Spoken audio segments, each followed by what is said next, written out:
중국 하면 빼놓을 수 없는 것이 바로 음식이라고 할 수 있죠. 개인적인 취향 때문에 중국 음식을 싫어하는 사람은 있을 수 있겠지만 중화 요리가 현재 이탈리아 요리, 프랑스 요리와 함께 세계인들의 많은 사랑을 받고 있는 대중적인 요리임은 부정하기 힘든 것이 현실인데요. 오늘은 이 중국 음식의 역사에 대해 간단히 알아보는 시간을 가져보도록 하겠습니다. 중국의 음식은 왕실 요리와 귀족 요리, 그리고 입에서 입으로 전해져 내려오는 서민 요리가 한데 어우러져 발전한 것이라고 하죠. 신화시대라 불리는 사망호 제시기는 너무 소설이니 건너뛰고 그 이후 한나라 시절에는 의적이라는 인물이 누룩을 활용해서 술을 만들기 시작했다는 기록이 있으며 상나라 시기에는 탕왕의 비를 따라온 이윤이라는 사람이 세발속과 도마를 가지고 탕왕에게 요리를 올리면서 국정에 관한 조언을 하자 이윤을 마음에 들어한 탕왕이 그 자리에서 재상으로 등용했다는 기록이 있는데 이것이 바로 요리사가 중국 문헌에 등장했던 최초의 기록이라고 합니다. 주나라 시절에는 130종류나 되는 식물과 200여 종류의 동물 그리고 물고기가 요리 재료로 등장하며 다양한 향신료와 양념들이 등장하기 시작했던 시기라고도 하죠. 다음은 기원전 770년부터 시작되는 춘추전국 시대입니다. 춘추자 시전을 보면 식사를 손으로 했다고 하는 기록이 있는 것으로 봤을 때 춘추전국 시대에는 아직 숟가락이 없었고 젓가락은 국의 건더기를 집어먹을 때만 사용한 것으로 짐작되죠. 지금은 중국에서 고기를 이용한 요리 중 대표적인 것이 돼지고기 요리이지만 당시에는 사육기술이 아직 발달하지 못한 것을 고려해봤을 때 돼지고기보다 개고기를 더 많이 먹었을 것으로 생각됩니다. 공자와 그의 후예들이 지은 경전인 얘기를 보면 공자가 키우던 개가 죽자 제자에게 사체를 먹지 말고 묻으라고 시켰다는 기록이 있는데 그 당시에 개고기를 먹는 문화가 자연스럽게 이루어졌음을 짐작할 수 있죠.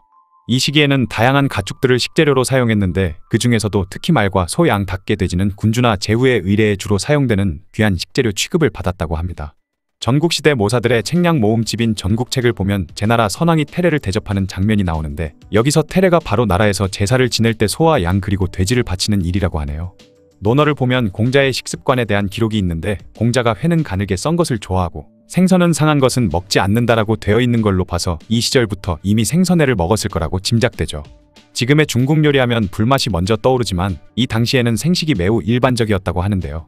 이때까지는 아직 철제 요리 도구가 대중화되기 전이었기 때문에 음식을 가열하는 것은 생각보다 더 번거로운 작업이었던 데다가 당시에 냄비나 사발 등도 열전 도율이 낮은 도기로 만들어졌기 때문에 차라리 육류나 생선 등을 적당히 썰어서 소금만 뿌린 채로 먹는 것을 선호하게 된 것으로 보입니다.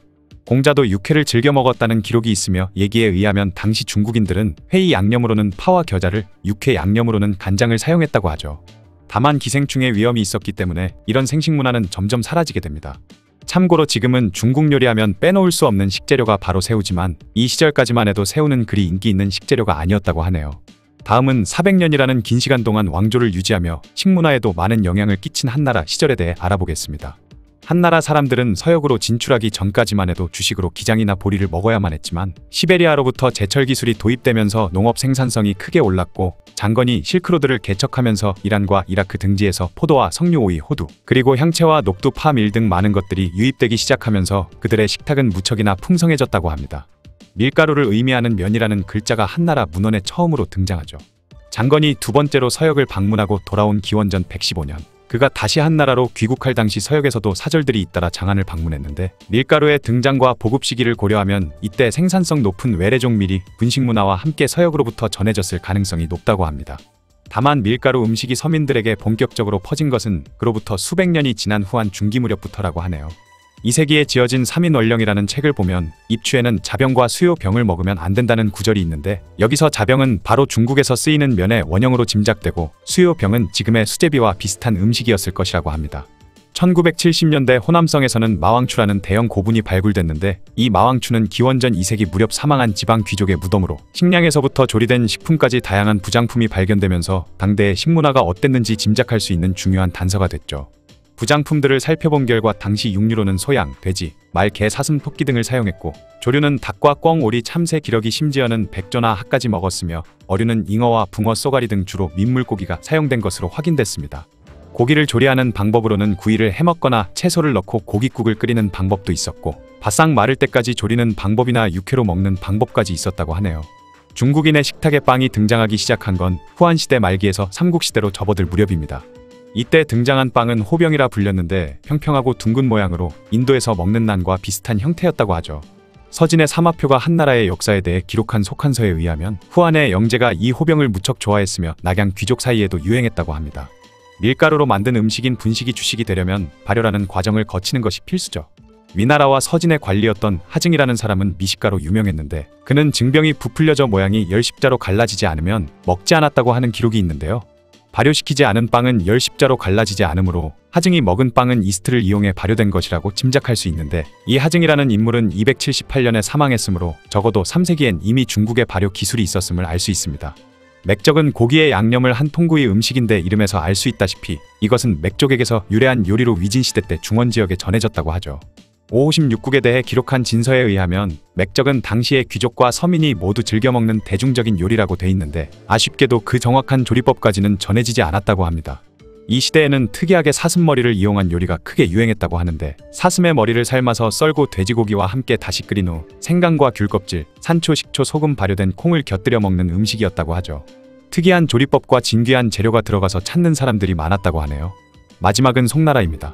북송대의 도시생활에 대해 기록해놓은 동경몽화록을 보면 음식 중에서도 특히 외식 요리에 대한 기록이 많다고 하죠. 그런데 특이한 점은 이 책에 나오는 요리가 70종 가까이나 되는데 그 중에 돼지고기와 소고기가 들어간 요리는 전혀 등장하지 않는다는 점입니다. 소는 농사를 짓는데 꼭 필요하기 때문에 먹지 않았을 수 있다고 쳐도 돼지고기까지 먹지 않은 것은 대체 무슨 이유에서일까요? 그 이유는 당시 송해 사람들이 돼지고기를 무척 저급한 음식이라 생각했기 때문이라고 합니다. 때문에 북송의 유명한 시인이자 정치가인 소동파가 돼지고기의 가격이 진흙처럼 쌌다고 표현할 만큼 저렴해져서 고양이 사료로 돼지고기를 먹이는 사람이 있을 정도였다고 하죠. 시인 이태백도 술안주로 닭과 오리, 거위 생선, 소고기와 양고기 등 많은 고기를 먹었지만 유독 돼지고기만은 입에 대지도 않았다고 합니다.